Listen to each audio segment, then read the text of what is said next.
I don't know what any of this shit is, and I'm fucking scared. First, you're gonna tell me about this science stuff. Sorry about that. What is a scientist? You caught me like I'm experimenting with Science! It's like magic with electricity. I know that. I'm not stupid.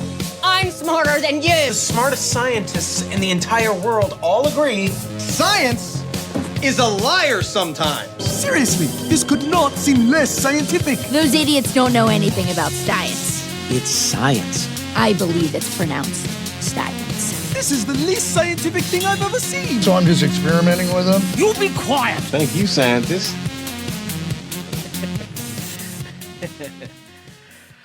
Under the guise of science, I'm Charles. Hey, I'm Chris. Yeah. A little bit of technical difficulties getting out of the gate, but at least for now it appears that everything's working. It was funny you responded back with when I texted you that I was having a little bit of difficulty. It's fine. I have a light bulb issue. And I was like, I wonder if that's code for he's having trouble coming up with ideas. No, light bulb situation is just fancy talk for my light bulb blew and I had to change it. But it sounds better if you say it's a light bulb situation. Yeah. Throwing situation at the end of things really adds to the allure of what you're potentially referring to. Right. And it's like, all right, I better give him some time. He's having a light bulb situation. Don't rush him. He's probably up to his eyeballs in light bulbs or something.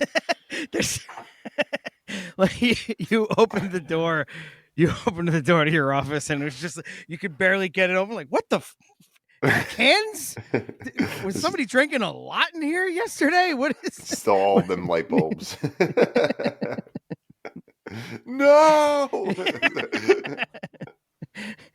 Like, did somebody home alone my office? Damn you, Edison! Yeah.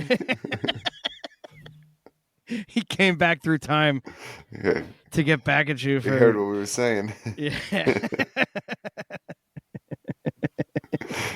It got back to me. It got about 140 years back to me. Wasn't right away, but I got to it. It's in the ether, bro. He time traveled to prank me, though. Well played. Yeah.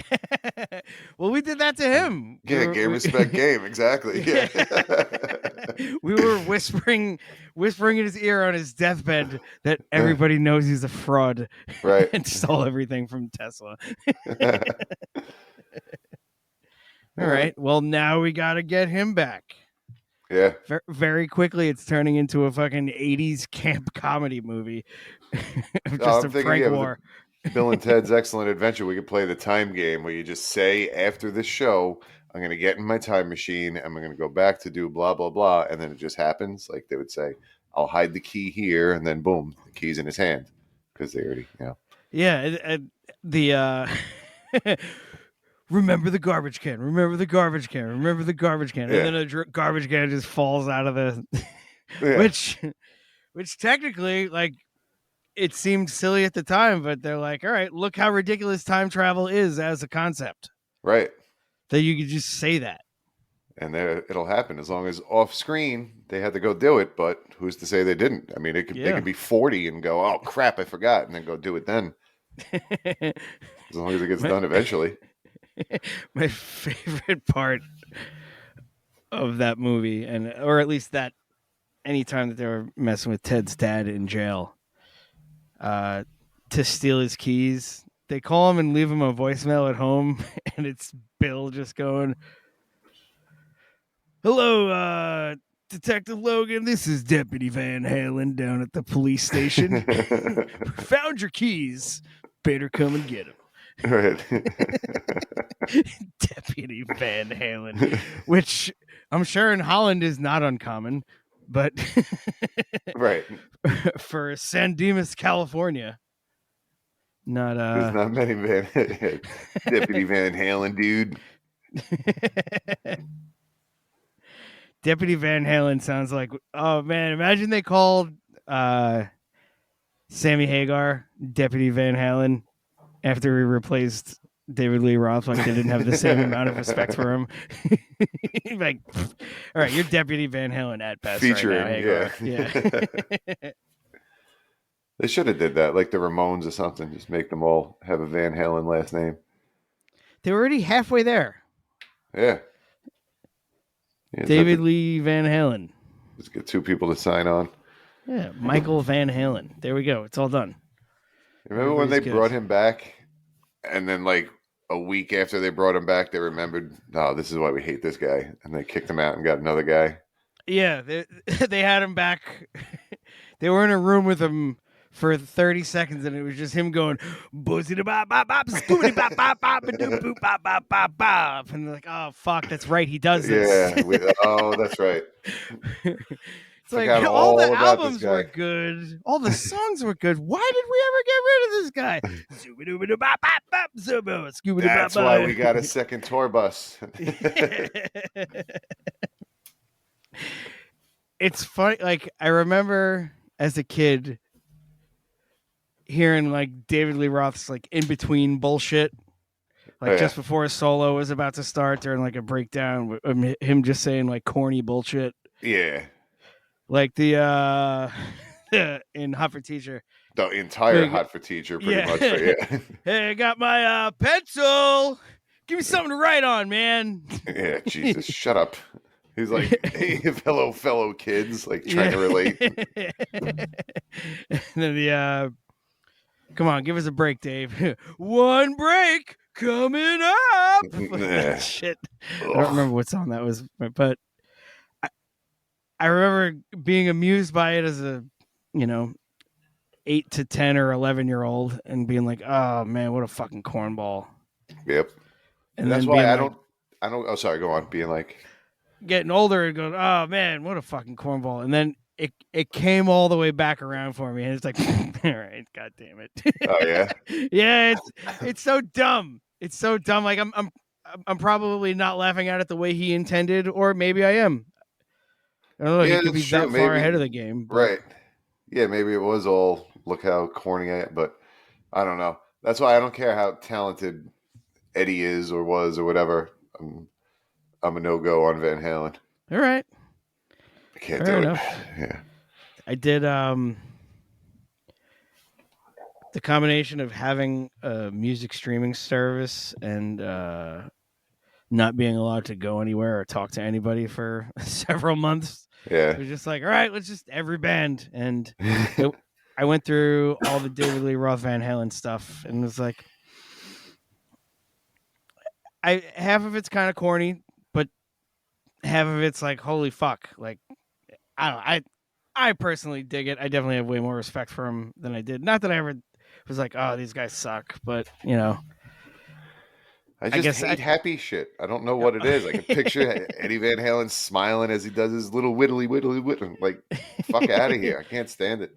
That's why I'm on a big today is the day kick, because I could just, he's just like biting the heads off rats and spitting as he's writing. Like, it's definitely just, it's so creepy and growly and brutal and weird. And yeah. Oh, I don't know. Today is the day. They're a lot, but it's very, very heavy, very dark. All right, I'll give it a whirl. I know. I remember.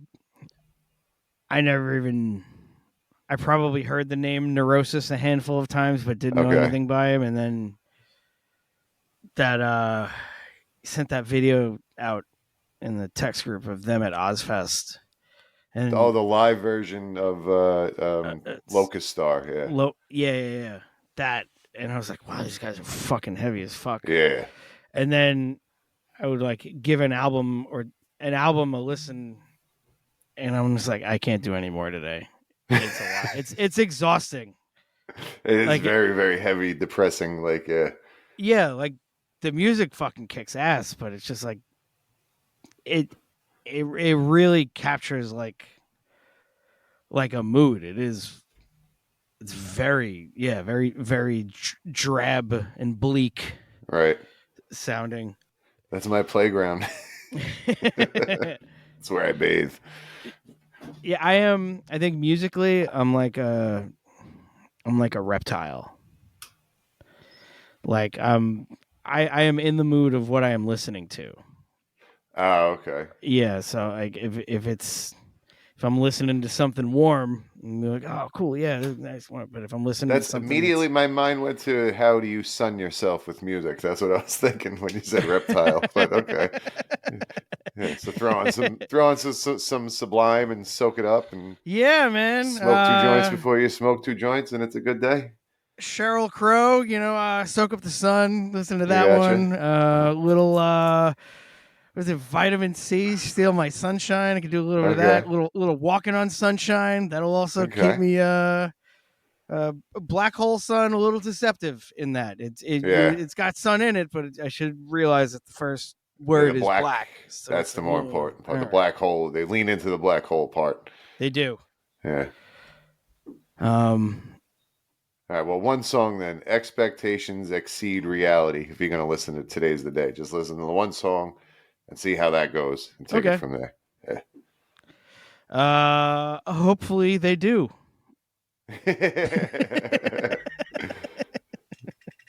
It's a lot. Just for anyone that's listening to this, if you don't like growly, screamy vocals, you're not going to like this at all. So, because that's all it is. Now, are they like, as far as vocals go, is it like, because Pig Destroyer is just so ridiculous that like it doesn't put me into a dark place because it's right.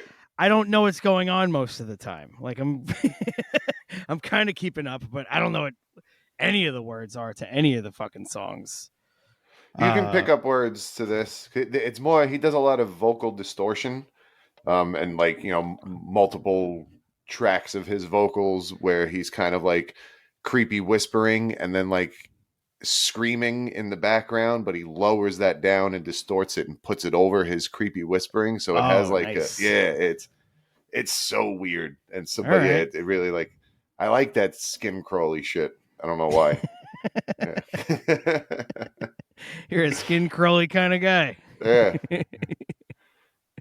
Anytime you see skin and it tries to walk out of the room, you're like, nope, hands and knees, skin. You get down there, bro. We talked about this. You know the rules. But you whisper it like, we talked about this, skin. You know what to do. Mm-hmm. I will tell you what, you text me that again at some point because I will forget it. Oh yeah, by tomorrow. No, totally. I'll text it to you when I listen to this back and go, oh fuck, that's right, I got text this to him. Either that or I'll text you, by the way, I listened back and I just listened to the song. Yeah. Thanks for not texting me. This portion of the show is for my sister to put on in her tattoo shop and then go, not going to put that on again. So. It's the one time. Wait till it's crowded. Yeah. Put a sign on the front that says walk-ins all day. That put it on loop. Yeah, just get everybody upset.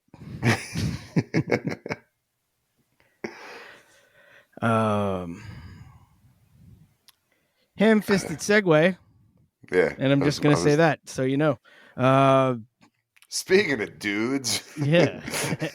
How does... I texted you the other day about...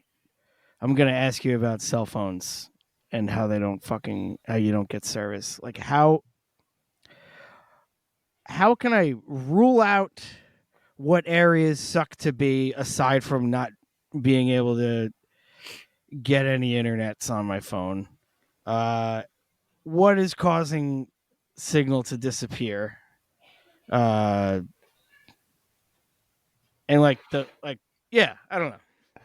Basically, distance from tower, strength of signal from tower, and any potential interference between you and the tower. If there's some other kind of power lines or who knows what else there could be, like there's just a mountain, maybe things that are in the way of said signal that interfere with it somehow. Okay, so strong electrical current can fuck with the signal? That could mess it up. Yep. Anything else, or it has to be another, like something that's giving off some type of field, for lack of a better word. Yeah, it could be other types of things that give off some kind of field. Yeah, something like that. Is there any truth to, like, it's got to be the building. Every time I'm in the building, it sucks. It's not that it's the. I guess not. Is there any truth to it? But it's not that it's in the. It's not the building necessarily. It's a place that's like running a lot of electricity and has a lot of other stuff like that going on Yeah, and inside. it could be the 6,000 laptops that are running in the building, and all the chargers that they're plugged into, and then everybody's cell phones, and then all the other sensor equipment that are for the doors, the automatic doors and shit. Like all that kind of shit is all different fields that are radiating out in different ways. And yeah, if there's certain wavelengths that happen to be the right size and line up, they can interfere with each other. And what about like if a building has Wi-Fi in it, but you don't have the Wi-Fi? So now could the Wi-Fi be fucking with your 5G? I guess potentially. Typically no, because that's just kind of one thing. I guess it would have to be. I guess it depends how strong the signal is and stuff like that. I mean, your phone should, in theory, be able to fish out which ones it's looking for based on frequency and all that type of stuff. But if there's other things interfering before it gets to your phone or something like that, like there could be weird dead spots. And I realize I do have the Louis C.K. joke to ground me in moments like that, where it's just the immediately complaining about something that's essentially a miracle. Right. Yeah, it's tower It's to like, space, yeah, and then back to tower to whatever. Yeah. How quickly we are incensed by the universe when we can't get a fucking signal. And his whole, the whole, like, I guess the punchline, for back of a better way to put it, was just give it a second. It's going to space. Would you give it a second? Not only is it going to space, but you're typing in some words. It's turning these words. Well, if you're doing a search, it has to go out and match up these words using whatever intelligence it has in the search with potential tags everywhere in the internet. It's going all over the internet to find this stuff. Like that fast that it's pulling. Do you know how? Like the internet is just a network of computers, so it's checking all computers at the same time at that speed to bring it back. I mean, I know there's an index and there's a database and there's stuff like that to speed the search up, but still it's pulling all of the information from everywhere and giving you, here's what I found in the blink of an eye. And it's converting it from human language into machine code and then back. And that's like all that is going on too. Yeah, in under a second. Yeah. And when your signal's good. But as long as there's as long as you're not in a dead spot. Yeah, as long as you're not hanging out by electricity. Yeah. But all right. That makes sense. Thank you for clearing that up. Sure. So what do I do? Can I bring would I bring like a Geiger meter to work and then just walk around it and see where the radiation's the lowest? That'd be cool. I don't know. Well, do you notice that like it works in some spots and not others, or anything like that? Yeah, there's whole chunks in the parking lot of my job that I might as well just be yelling into a fucking soup can with a string on the end of it. It's like I'm outside. I'm like that's my whole gripe with it. It's like I am outside. I'm not next to anything, and it's just terrible here. And I'm not near any mountains. But there might be some like crazy electricity underground that I don't know about. Maybe. Or it could be like a weird spot with the triangulation, like right between 2 or 3 different towers where it's some kind of overlap and you're in that whole interference pattern and you're in a spot where they interfere. I don't know. Where all the interference lies. Yeah, you could be standing on the wires that's bringing stuff in from the generator or something. Maybe. All right. Well, thanks for clearing that up. Maybe you're standing on maybe it's covered over, but an ancient canal from a advanced civilization. Oh, really? What do you mean? Well, potentially, maybe there's some kind of canals system on other planets, I hear. Which planets? Mars in particular. Really? Not really, but if you ask Percival Lowell, he might tell you otherwise. Actually, surprise. Let's bring him out. Ladies and gentlemen, please welcome Percival Lowell to the show, ladies and Percy. Percy, long-time listener, first-time friend. No, sadly, he's been dead for over a century. Yeah, he. Otherwise, he definitely would have been on. I went into anyone who would listen. It sounds like that was this guy's choir. Anyone who would listen.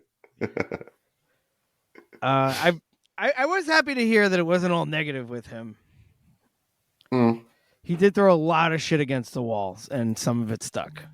But, absolutely. I think we're going to talk about science. 3 guys today that there was some of their shit stuck. I think two of the 3, yes. there's one that both myself and the jury of me is out on. Okay. I have a lot of questions with that other dude. Yeah, we'll save the best for last. So yeah, here you get started. I have a couple different things to interject with. Okay, so Percival Lowell, Percy Lowe. He was known. He was an astronomer. He was known for various observations, but some of the good stuff he did was he was one of the key, I guess, astronomers in the search for Planet X, which eventually led to the discovery of Pluto. But that happened after his death.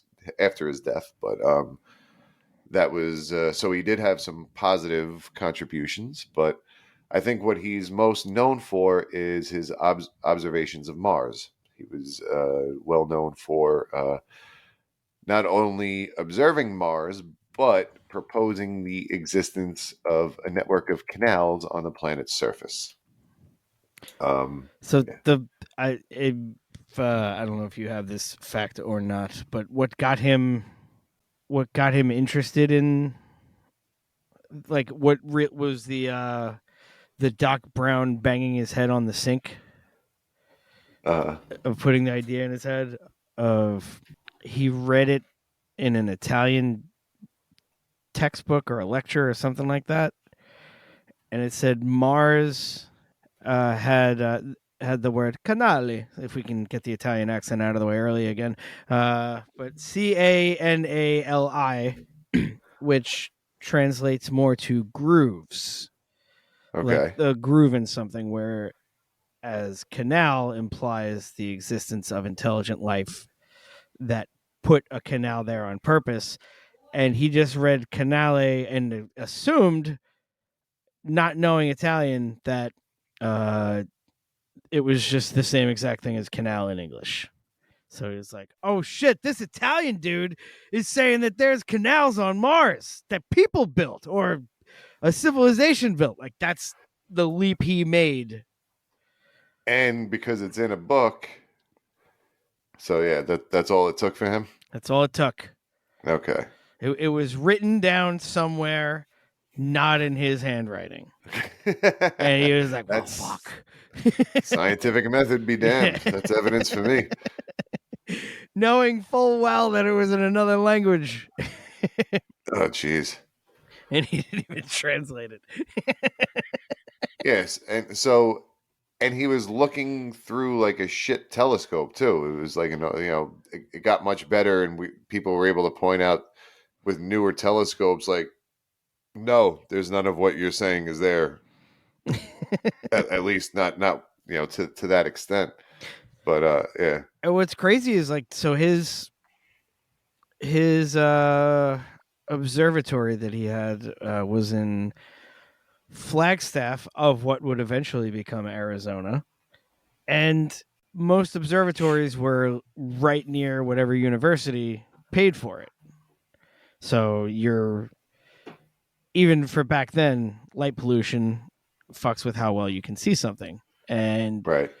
this wasn't near anything. So it was even prime placement of an observatory. Like there was no light pollution to be had around him at that point in time. Like it's still so much of Arizona is still fucking desert. Imagine what it was 150 fucking years ago. Right. So he had so much going for him.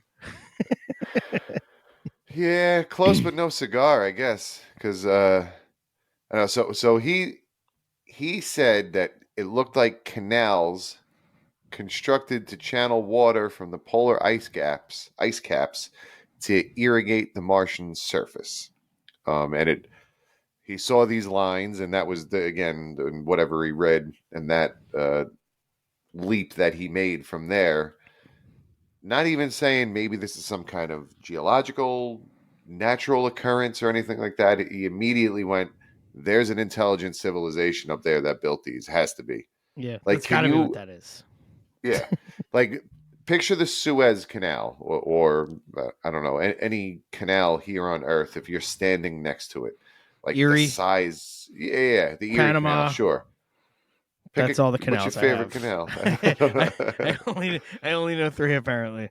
I think those are the big 3. Those are the big 3 in the canal world. Those 3 get together and they are what is known colloquially as Big Canal.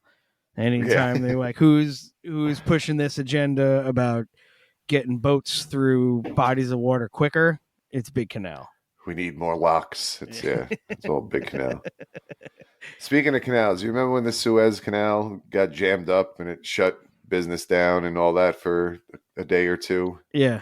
Can you, like, if I was the next boat captain through there is no way I would have to just steer hard right. Just like the next one too. Just back to back, just jam it right back up again. That would be fucking amazing. I wouldn't be able to control myself. And that's why they don't let people like us drive boats. Yeah, I guess. Oh, they're lost. Fuck the supply chain. Yeah. How funny would it be if you did that and then like you see like helicopter footage from above and you've just spray painted fuck the supply chain right across the deck. Right. Premeditated. Just flipping double birds up in the air. doing the jerk off gesture, just like, You got the supply chain right here, bro. Yeah, but so those canals, like standing next to them, they're fucking huge, right? They are, in fact. Yeah. However, from space, if you look at them, you can't see them at all. They're teeny tiny. So for us to be able to see these canals supposedly on Mars through a telescope, I can't even imagine the size that they would have to be for them to be visible through a canal. Like that's just that's got to be like Mariana Trench type shit. Yeah. Like the width of a state. Of one of the states, like the width of California, let's say, which is actually Martian scientists prefer to use California as a unit of measurement. That's the standard, yeah. So when you convert Martian science to Earth science, you have to do the California to Manhattan conversion. Manhattan, yeah. There's a lot of Manhattans in California. There's a Manhattan Beach. I mean, right off the bat. Oh. Why? What does Manhattan mean that you're stealing it for your beach?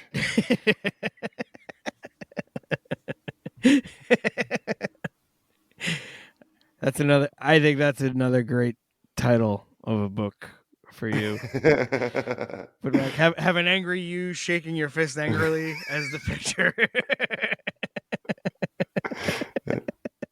And just a list of stupid stuff like that annoys me. Yeah. I think that would be better than like a biography. No one gives a shit about my life, but I think a list of stupid things that annoy me for no reason that could get some laughs out of people on We'll call bullet points. Your biography. I like it. An autobiography. What was the sentence you said? What does Manhattan mean that you're stealing it for your beach? Yeah.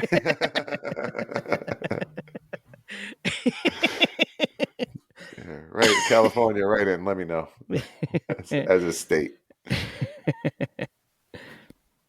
Put it on the ballot. But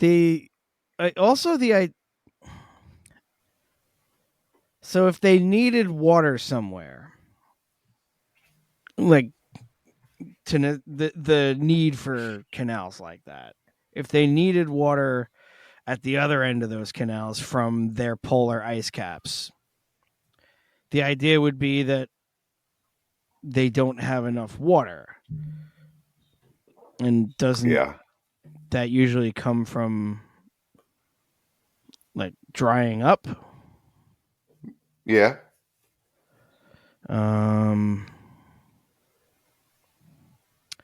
Yeah, all right. I guess I just shot my own idea in the foot. I was like, well, where's the water that they're channeling through? I was like, yeah, it dried up. That's why I need yeah. But but if it's dry, if it's hot there, then I don't know. I don't know what I'm saying. I think the ice cap still exists, but if you're, I don't know, if you're capable of digging canals that big, you have to be fairly advanced. I mean, either move closer to the ice cap, because it's not like there's oceans. I don't know. There's not like that in the way where this is the only land we can live on. It seems like unless there was more water at the time, but then why would you need said canals if that's what... I mean, we're digging deep into this fake thing, but it did gain. Are we digging as deep? A lot of attention. Are we digging as deep as they allegedly dug into the crust of Mars? We got to put some sound effect in there and post. I'll see if I could whip together a quick what up, whap, or something like that. All right. I don't know, but there's a whole bunch of. If we could see them digging their canals, you'd think they would be able to kind of look out and go, "Hey, look at all that water," and look at our planet. Or maybe they did. Maybe that's what they headed here 100,000 years ago, 300,000 years ago, whenever it was. You mean why we headed here? Bum, bum, bum. Credits. Yeah. Percival Lowell was right all along. His other big planetary canal theory, which I looked up. I'm pretty sure. Actually, I have this open here. Why let me? Yeah, the Venus thing was after the Mars thing. Oh, no. Venus thing. Other way around. So the Venus thing, before he did the Mars thing with the Mars canals, he was looking at Venus and he saw canals on Venus. So this guy, he's just seeing canals everywhere. Everywhere. But, and this, again, it hasn't been proven because you can't really prove it because you don't have the exact stuff he was like the exact scenarios, conditions. You can't recreate the same exact conditions that he created over 100 years ago looking up into it, but Venus can only be observed during the day, and so in order to observe it he had to affect the aperture in the telescope in a certain way. So it looked like he was able to see canals on Venus. Okay. With one big spot on one side of it. And then it is now theorized that given being what he did to make the telescope able to see the Venus during the day, was actually making it like a piece of ophthalmology equipment, and was not seeing canals, but was seeing his own blood vessels from inside of his own eye, reflecting inside of the telescope, or being refracted inside of there. And whichever one came first, whether it was the Mars one and that, or the Venus one and then the Mars one, whatever the first one was, confirmation bias for the second one. It's like, aha, see, there's a second planet that also has many canals. There's canals everywhere in the solar system. Except here.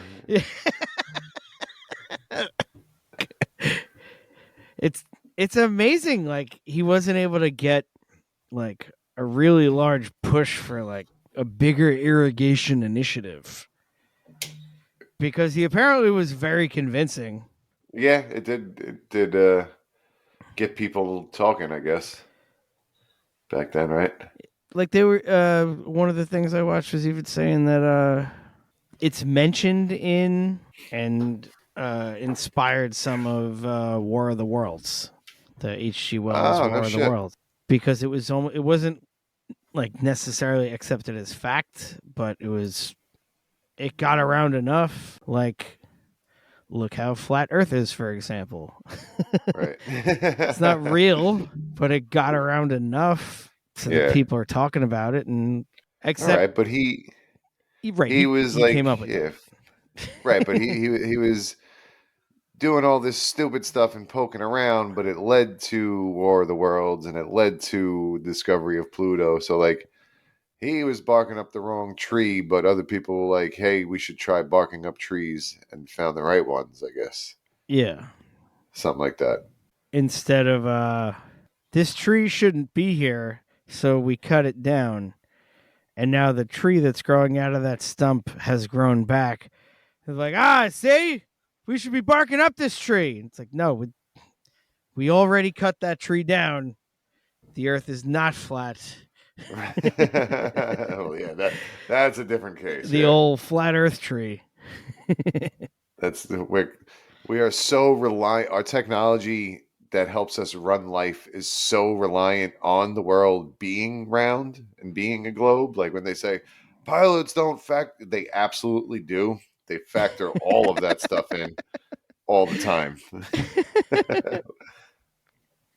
Yeah, there's like a blind spot. Bill Burr talks about it. There's a blind spot for radar due to the curvature of the Earth, that your radar can't see paths where the. Yeah, but yeah, that's a whole. That's a whole nother ball of wax. That's a whole. That's got its own dedicated chapter in your biography. Yeah. We could even do it. Find some more shit to debunk related to flat Earth stuff, and do another episode about that. That's always fun. Oh man, a sequel episode? I'm in. Yeah. Why not? If for nothing else, that we don't have to look up a new thing. Yeah. I mean, I'm already angry about this. Yeah. I seem to get angry about this, so let's keep going to that well. But yeah, Percival Lowell.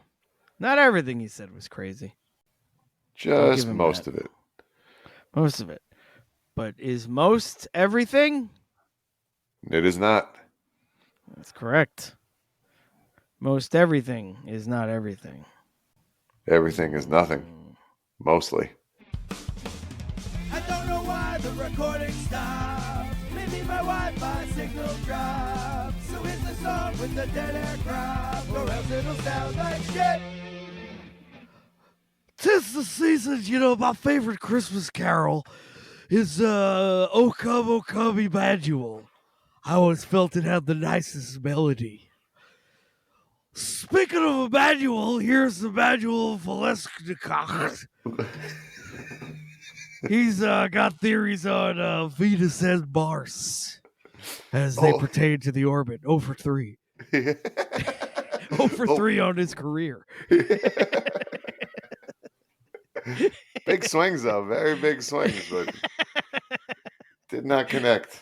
For the fences on every one of them. But yeah, the fun connection of, I was like, yo, let's do old Pilo.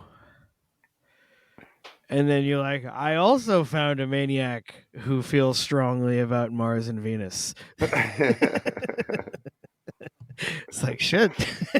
I didn't know that was a thing. Yeah, apparently this is a thing people do. And I mean, crackpot, I know is not a term that we can just throw around lightly these days for some reason, but these are kind of crackpot theories, I think, to kind of like wait a minute, what if, like this guy said, he had a book published. So I mean, these ideas got through an editor, through some kind of publishing house, a distribution company, all that, and was like a bunch of people along the way were like, yeah, no, this looks good.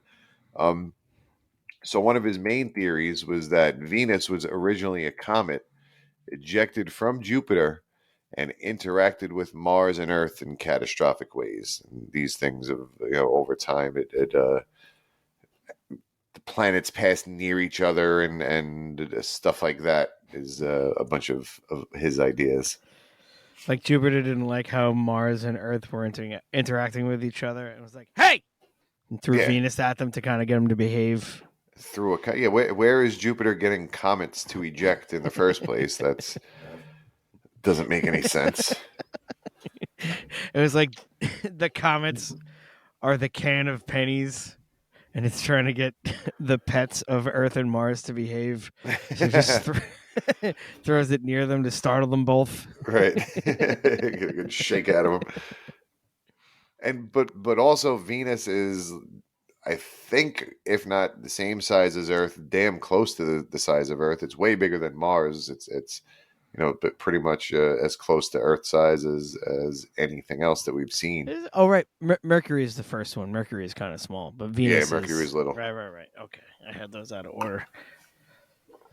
So I don't know. Jupiter. I didn't have them out of order. I size. forgot Mercury existed. My very.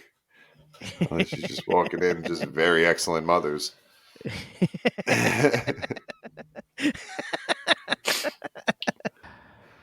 But a lot of his ideas came from interpreting ancient texts, pulling things from the Bible, reading things in textbooks that kind of aligned with what he already had in mind. So again, it's kind of like looking through text to find things that support. It was the original do your own research, bro. That's what this guy was. He had an idea for a book, and he did his own research and found stuff to support what he was saying. Oh, man. What's even better is because this guy sold copies of this book. Yeah. And got dropped by his original publisher, and then another publisher picked it up, which means if Twitter was around when this dude's book was popping, there would be people like lampooning Carl Sagan, like saying that he's full of shit and he's pompous asshole and doesn't know what he's talking about. And then pointing to this. Yeah. And then hashtag Immanuel was right. Shit like that.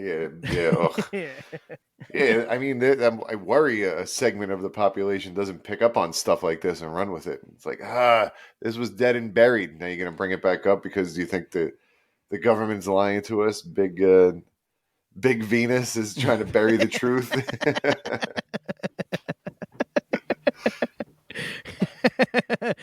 Big Venus is a strip club, if I'm not mistaken.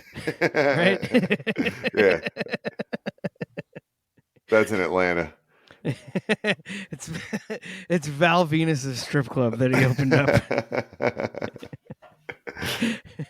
It's just him. He's the only dancer.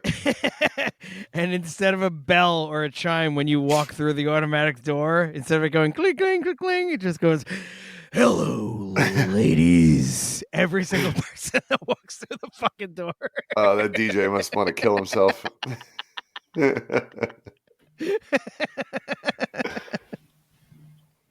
Val Venus, if you're listening, we'll help secure some investors if you want to get this thing going. I'm in. Yeah. By secure some investors, we mean scrape together what we have, and you do the rest. You know something, ladies? The Big Valboski is a lot like trying to open up your own strip club. Once you start thinking about it, it'll keep you up all night long. As long as you end it all night long. It's about Venus promo. That's all it takes. Yeah. Venus, Big Venus. So, yeah, this guy, Immanuel Velikovsky, he just proposed that the planets that were interfering with each other, these various, led to various catastrophic events. He proposed a revisionist chronology of human history based on the catastrophic events is the sentence that I have here.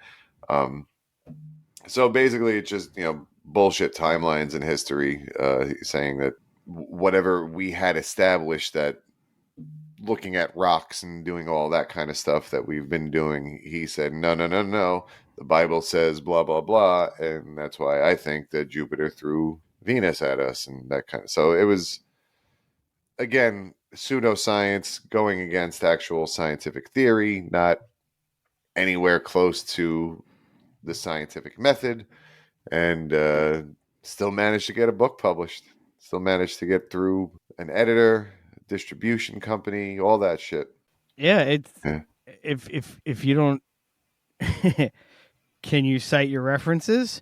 You're looking at them, bro. It's yeah. Like, oh, all right. Have you heard of the Bible? That's what he went with. One of my favorite things that popped up in reading about him was by realigning things. He was like, "Oh, actually, it turns out between the 14th century BC and the 11th century BC, it turns out there was a Mediterranean Dark Age, which, not for nothing, sounds like one of those very high concept but very impractical sex positions." Okay. It's just like, oh yeah, why don't you come back to my house? I'll give you the old Mediterranean Dark Age. Like, Let's try that out. Yeah. I've always wanted to. I don't have the core strength for that. I don't have the core strength or the olives budget to pull that fucking move off. You do need a lot of olives.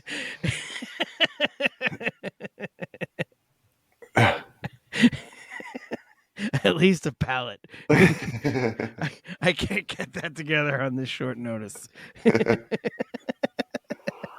Yeah, so his theory about, like, it was taking one idea and then trying to rewrite everything else around that one idea. Yeah. Like with tuning any instrument, any stringed instrument. That's like, instead of, cool, I have this tuner that will tell me exactly what it is. It's like, nope, I'm going to use this string in the middle now, and now I'm going to tune everything else off of that. And it's like, now this all sounds right. It's like, yeah, because you changed everything around it to the one thing you're trying to not change. Yeah. Sure, it all sounds right. Right, now, exactly, yeah. Yeah. You realigned everything else that was, working forever. Yeah. And he might have been the original controversy creates cash kind of, saw an opportunity to put out some bullshit and sell some books. Well, so he got, at least according to his Wikipedia page, he was able to get Einstein to help him publish something. Oh, wow. I can't find the thing now. For the record, it did say something like, and he, like the equivalent of, he also approached Einstein to get him to help do this thing. Maybe Einstein was like, no autographs. Yeah. Or maybe Einstein was like, I love science fiction, sure. He approached Einstein, and Einstein was like, I don't need you to talk when you hand me a towel in the bathroom, sir. Here, take my $1. But one of the in the main book that he got printed, like the Worlds in Collision. Yeah, that's his bread and butter. Yeah. I love, so the book has like the log line or the subtitle, Worlds in Collision, quote, the book about the day the sun stood still. What? By 1950, we know how things work. By 1950, we're already sure everything's moving all the time regardless, right? Right. Yeah. Like the Big Bang Theory is already at least proposed, if not necessarily agreed upon. But yeah, 1950, we're past general relativity. We know about stuff moving away from us. Yeah.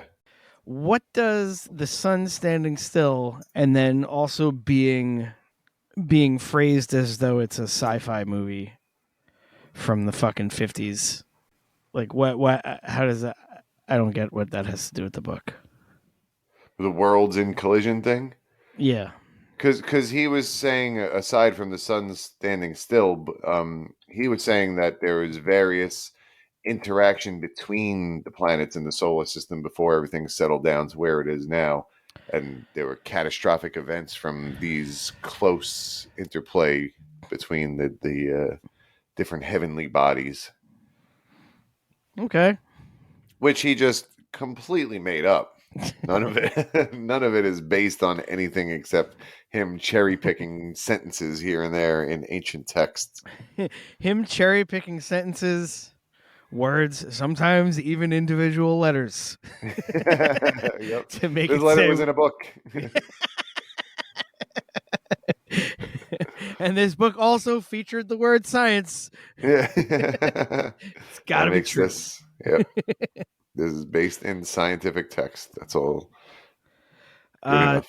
The main thing that the book proposes is that, as we said, Venus was ejected from Jupiter as a comet, passed near Earth, though they did not actually collide. And then 52 years later, it made a close approach, stopping the Earth's rotation while causing more catastrophes. Maybe that's what it means by the sun stood still. Oh, maybe because it stopped the Earth's rotation. Okay. All right. Well, at least we get the title. We're getting closer. Yeah, fair enough. At least, yeah, he's not completely insulting everyone's intelligence. Sounds like he's got a sun flare for the dramatic. Back to you, Bob. I want to know how the Earth started moving again. If it halted the Earth's rotation, what made it start going? Stopping the Earth's rotation for a while and causing more catastrophes. Yeah. Then, in the 8th and 7th centuries BC, Mars, itself displaced by Venus, made a close approach to the Earth. This caused a new round of disturbances and disasters. After that, the current celestial order was established. The courses of the planet stabilized over the centuries, and Venus gradually became a, quote, normal planet. Venus settled down. Yeah. It stopped being so disruptive. It became a normal planet. It found its own orbit. I love the idea of, so is he accepting the age of the currently agreed upon age of the universe at that point? Yeah. It sounds like a lot of the stuff that was pretty solid when it came to being backed in evidence, or at least in solid theory. It sounded like he was cool with that.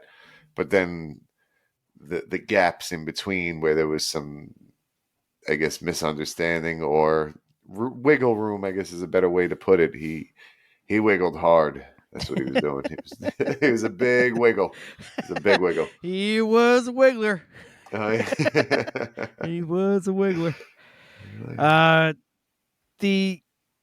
Even with geological records, like something like the planet holding still for a while, would have drastic repercussions to both the heated side and the non-heated side.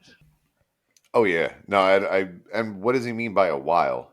Like, is it the biblical while, which could be anywhere from a day to 7 billion years, or Yeah, I don't know what halting the rotation of the Earth would actually. Yeah, it would be.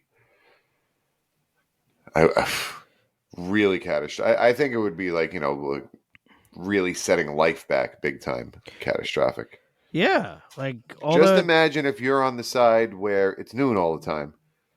Good luck going to sleep.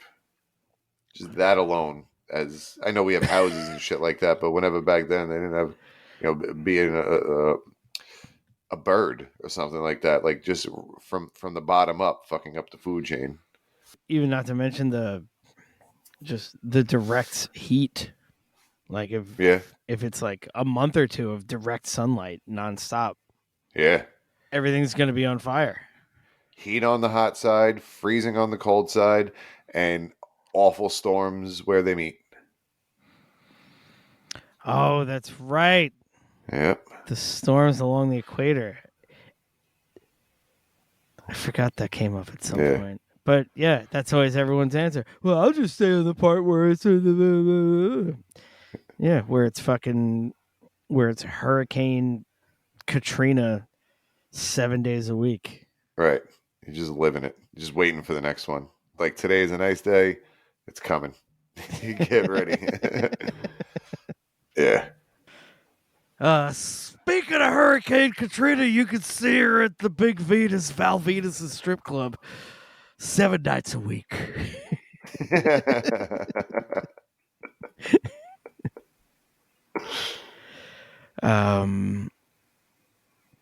Where the hell was I? Not where was I going with that? Because that's as far as I was going with that. Where was I going with 3 sentences ago? Yeah. So Wikipedia has it has a couple of bullet points according to that theory. After this stuff moved everything around and the Earth held still for a little bit, and then Venus eventually becomes a normal planet. These events led to several key statements. Number one, Venus must still be very hot, as young planets radiate heat, which just sounds like a gross sentence about somebody who's into planets. Young. Creep. Very hot. Venus must be rich in petroleum and hydrocarbon gases. And Venus has an abnormal orbit in consequence of the unusual disasters stemming from its planetary origins, which I guess is he's implying that there's like some type of childhood trauma in planets, if that's what I'm guessing. I guess, yeah. He's over. He's just swinging wildly and missing.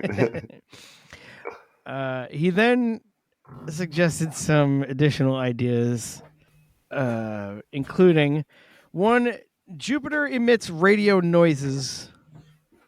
I mean, stuff that shows up on radio frequencies. Like, yeah, I can kind of get that. But these may or may not get more or less ridiculous. You can. The magnetosphere of the Earth reaches at least up to the moon. At least up to the moon. At least. So is that? I don't think it does. Yeah, that didn't sound right. Yeah. I don't think it goes that far. But that I may be mistaken on, but I don't think so. That sounds too far. The sun has an electrical potential of approximately 10 to the 19th magnitude volts. Did I say that phrase right, first of all? You probably said it right, but it sounds like we're routing through the mainframe. Running through the firewall to get to the mainframe there.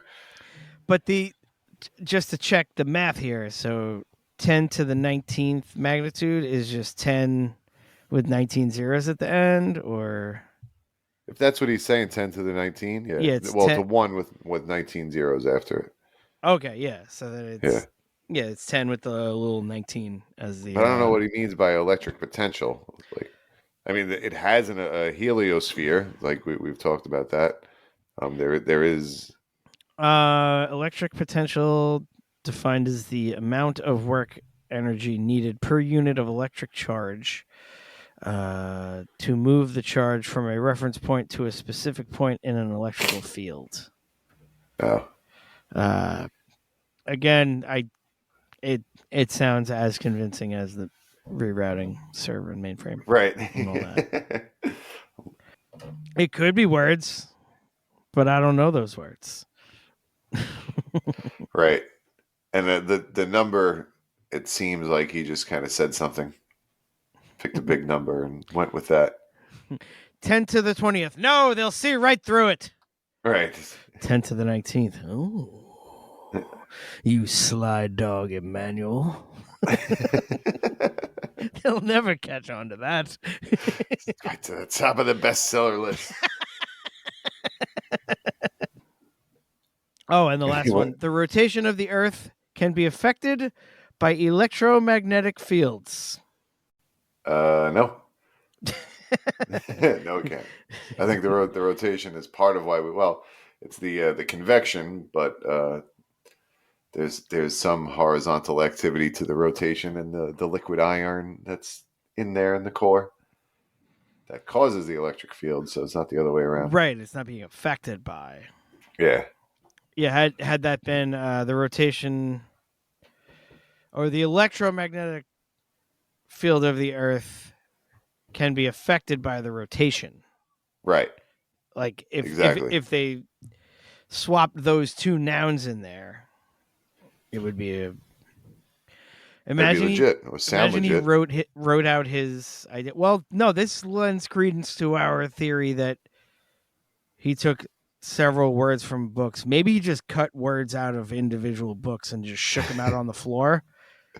But there was he put it together like a ransom note. And yeah. That was sent to the editor.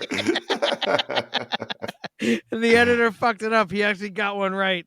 And it was a very drafty night when the editor was trying to lay the fucking words out. Yeah, that sentence got blown around, and he got everything else. It made sense, but these nouns could go in either order. He flipped a coin, and here we are.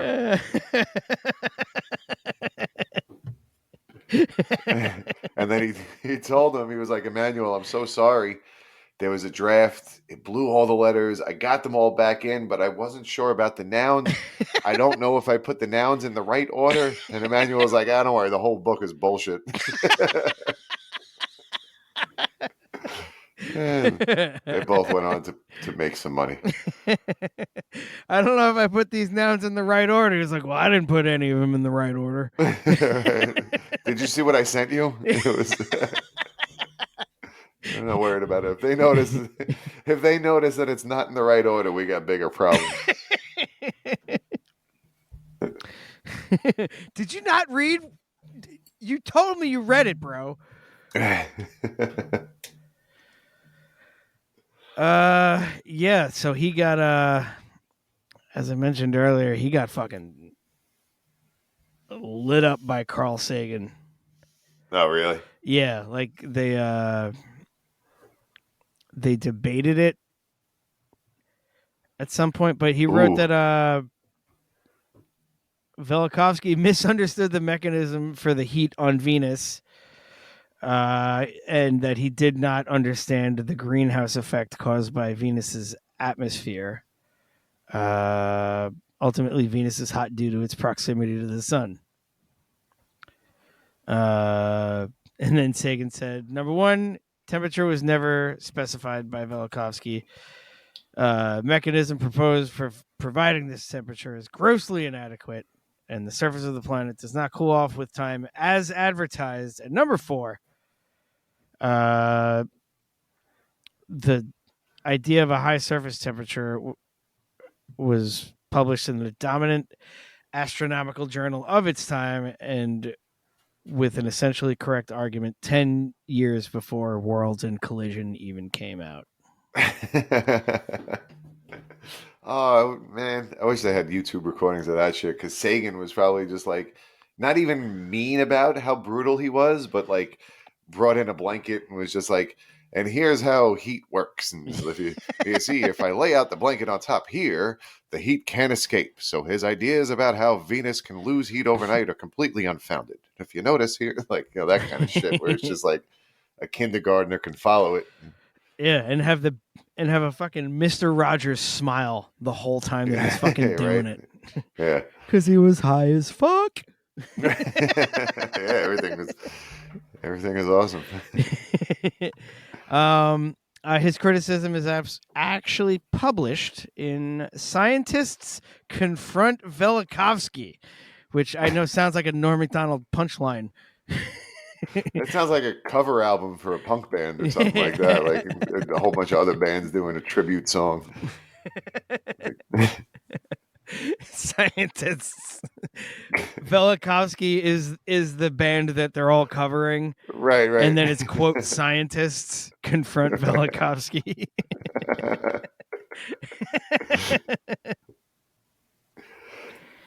Oh man, the more now I'm picturing that interaction with Einstein where like Borat going up to Harrison Ford, not Borat, Bruno going up to Harrison Ford. It's like Albert Einstein, fuck off. Fuck off. And that made it to Wikipedia. Well, they spoke once. That's how it went. Excuse me, Albert. Fuck off. We met, technically. That goes in the forward. It's like in Superbad when McLovin's like, oh yeah, I told her what time it was. The crowd turns around and looks at him and goes, it's 9:45. Right, yeah, it's the actual time. Man, that guy was a dick. Yep. Speaking of dicks. Yeah, I think it's time to move on. This is the best one. Mr. Wilhelm Reich. Or Reich. I don't know how to pronounce his name. Willie. Big Willie. How funny this dude's name is Willie. It is now. Big Willie, the Austrian psychoanalyst. So he was not a physicist like the other ones that we've been talking about. He was in the psychiatry field, psychology and psychiatry. He was a colleague. He wasn't a physicist either, right? He was a nope, I don't have a good joke here. Never mind. Pulling out. Okay. I mean, he was a colleague of Sigmund Freud, so he was one of those types. Except he was. It says here he aligned himself with Sigmund Freud, but later developed his own theories that deviated significantly from mainstream psychoanalysis. Significant, yeah. So he took a hard left. Before we go on to his craziness, I do want to point out again that him poking around in this weirdness did lead to some good things. Like he was big on, he emphasized the importance of emotional expression and believed that repressed emotions could lead to physical and psychological illness. He developed a form of psychotherapy known as character analysis, which focuses on the role of the body in understanding and treating psychological issues. So, that's if you exercise, you feel better, stuff like that. So the things like that, I guess, did benefit the field and science in general. Like acknowledging a connection between physical well-being and mental well-being. Like that they're not mutually exclusive ideas. Like that if they're the two good things in harmony make the whole better. Right. Yeah, like the whole go out and touch dirt thing, how that can lead to being happier. I don't know that he championed it or was pioneered it or anything like that, but he did have ideas and beliefs and emphasized that in his practice. That being said, he also came up with orgone or orgone. I don't know how to pronounce this. Orgone energy, which is a hypothetical life force that he believed permeated the universe And he claimed that manipulating this energy could have therapeutic effects. So it's already a little bit Star Warsy when we're talking about a force. On top of that, again, orgone energy. This is supposedly the energy of orgasms. Like that it is an energy that existed in general, but that was experienced during orgasm. So his idea was to try to harness that energy and use it to make the brain better. So when he says harness the energy, does he mean like the energy's out there, and by having an orgasm, you are becoming an antenna for the energy? Or I guess that's a way to look at it. Or like channeling it. Is it in you, and by having an orgasm, like a better orgasm? Like, is it like the better the orgasm, the more energy you have, like coffee? So I'm not sure how he specifically tied it to orgasms. I think for him, it was more the energy is out there, the energy is in you, the energy is everywhere, and that energy can be harnessed. And it really had nothing to do with sex in that regard. I think the sex part was, I guess, channeling that or feeling it or harnessing it or really like promoting the positive and removing the negative of that form of energy. But he thought of it was possible to harness non-sexually also, that it's just out there, I guess. Asexual orgasms?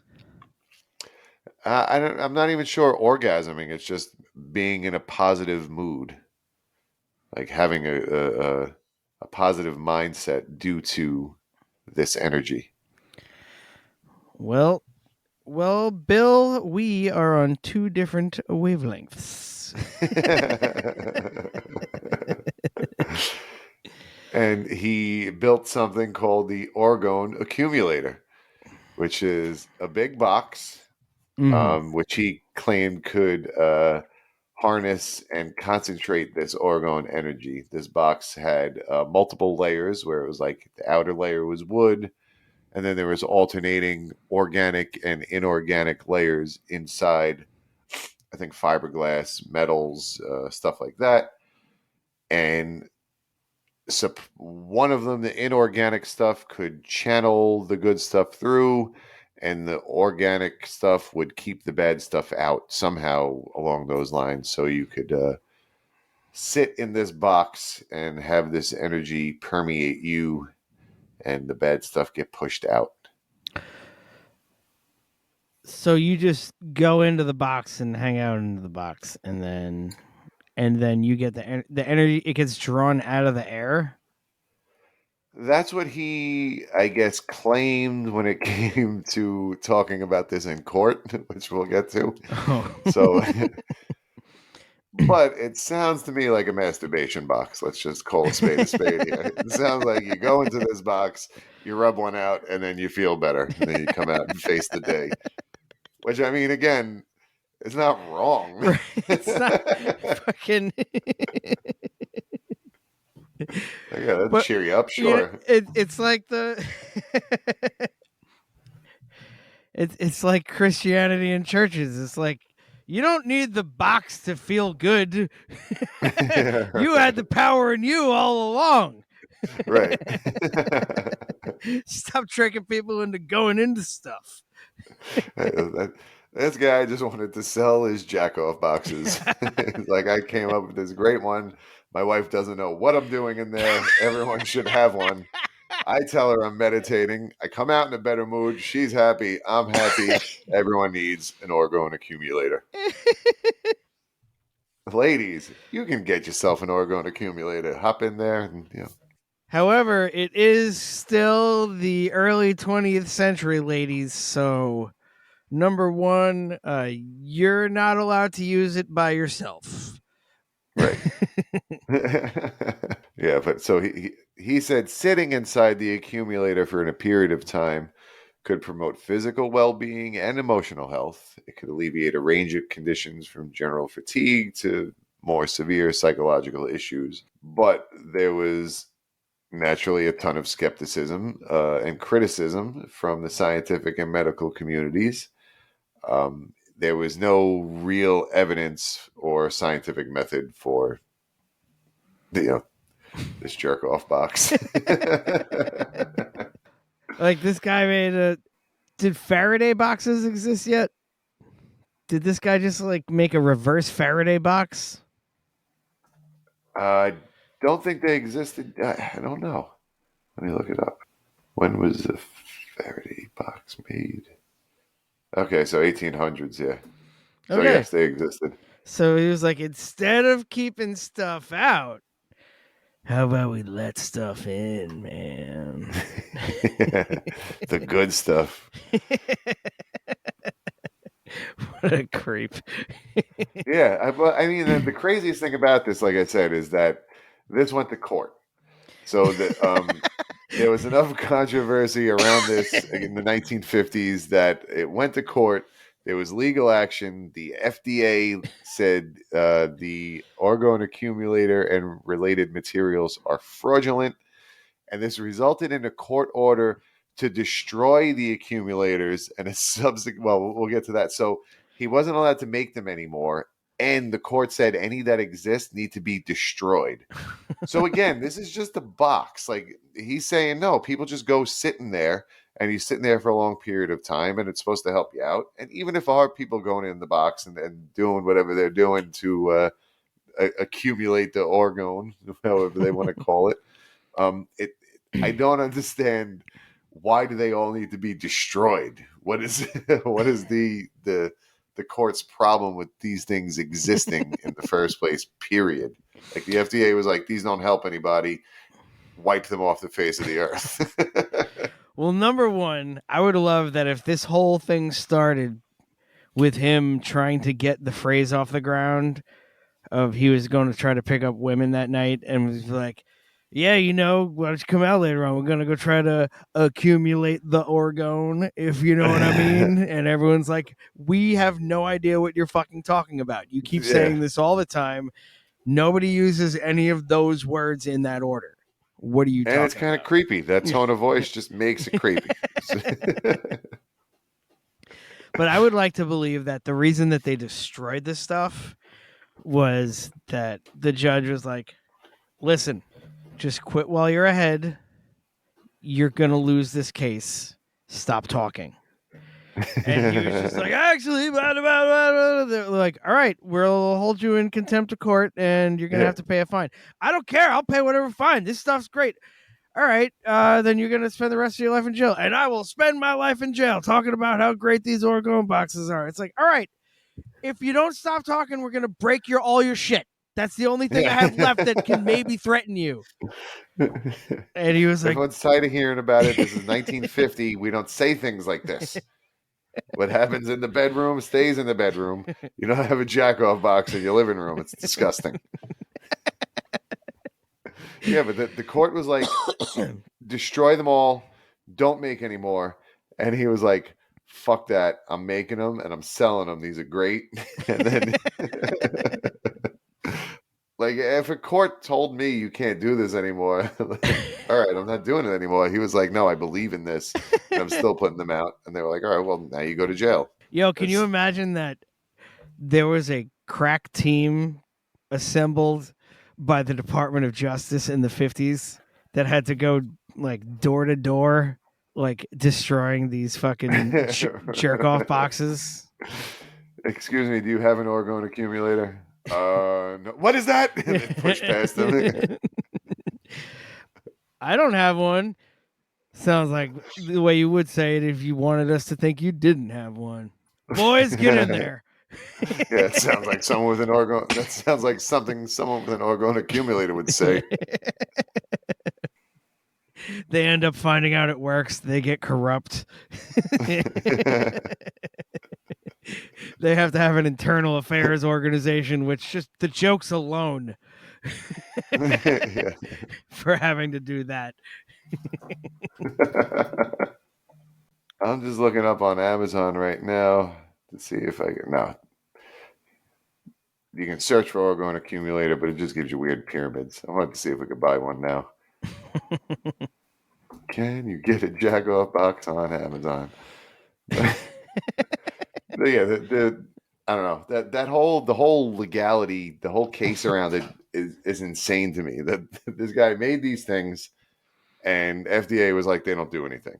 You would think that's where it stops. Now he's just making boxes, but that it got so serious that the court was like, destroy them now. And he was like, absolutely not. I'm going to keep selling. Like, why are they both putting their foot down so hard about these boxes? Yeah, their heels are both dug in so hard that like what did he do to piss them off?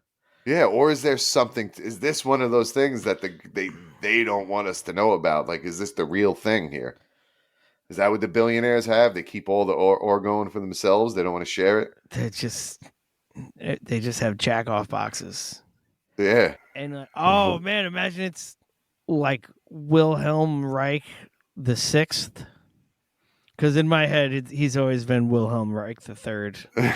So okay, so yeah, with 3 later. Yeah, so it's so in the phone book he shows up as Reich 3, Wilhelm. But yeah, so his grandkids and his grandkids' children are now making them black market for all the billionaires and trillionaires of the world. Like that's why Elon Musk, I was gonna say looks. I don't know. He doesn't look good. He looks like he's melting. Maybe he spends too much time in the orgone box. Get a look at this guy's face. That guy spends about 3 too many hours a day in the jack-off box, if you know what I mean. Again, that is not a common colloquialism. You're going to have to clarify what you mean. So many hours in the jack-off box, am I right? Oh, let's get that trending on Twitter. Elon Musk spends too much time in the jack-off box. How funny would it be to have Bozo the Clown as the logo, and then underneath it there's a mirror, and under the mirror it says, "This guy's about to jack off." I'm not supposed to be here. I don't jack off. Oh, fuck. What the fuck? Oh, I found www.organics.com, where there is step-by-step instructions. There's an orgone accumulator construction packet and a whole bunch of ways that you can make them. I don't know if you could buy these. No, this just gives you a walkthrough on how to make them. Love it. You can find instructions on how to make a bomb on the internet. You can find instructions on how to make illicit drugs on the internet. You can also find out how to make a jack-off box. It seems like a whole bunch of effort with all these different layers. Just block the door, and it'll have the same effect. You'll feel afterwards, if you were a little bit tired, you'll be like, all right, now I got a little energy. Or if you were nervous about something, you'll be like, okay, I'm a little more calm. Like whatever you got to do. I feel like by having the box, you're drawing more attention to yourself. Right. Yeah. It's like he's definitely going in there to jack off. That's the only like, at least if you go into a closet and you get out pretty quick, like folks are like, all right, well, I don't know what he was doing in there, but it didn't take that long. Maybe he was looking for a parachute. A jacket or yeah. Or maybe he was trying to take a jacket off. Oh no, It's the same. Never mind. Either way, jacket is the joke. Well, Wilhelm, you're Big Willie. Big Willie style. This guy also, again, he had a few decent things, but he also did a lot of wild shit too. Yeah. So take that with grains of salt. Oh, he had a thing with Einstein also.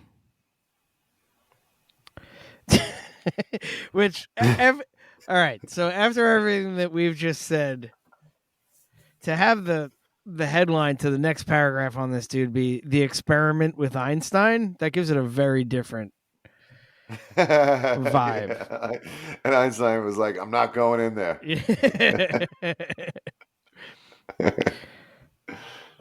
That sounds like it sounds like 70s and 80s porn. Experiment with Einstein. Just go. It was college. It was wild. Still figuring out who he was, you know. Yeah, he was young Einstein at that point. He just made his way from Tasmania.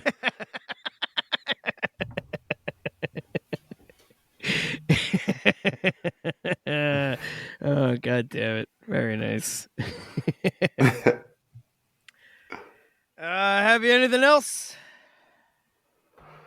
No. Happy holidays to everyone that celebrates holidays. And happy non-holidays to those who don't celebrate any holidays. Yeah, if you hate holidays, I hope you enjoy yourself doing that. Yeah. Yeah, sure. Under the Guise of Science at gmail.com. Guys always spelled Guise. On Facebook and on Instagram. We are on YouTube as well. We are on TikTok. And on Twitter, we are at Science Guys. And listen to Fart Barf. And really appreciate this holiday season with this episode about these three kings. Yeah. Kangs. Slay. See you next time, you fuckers.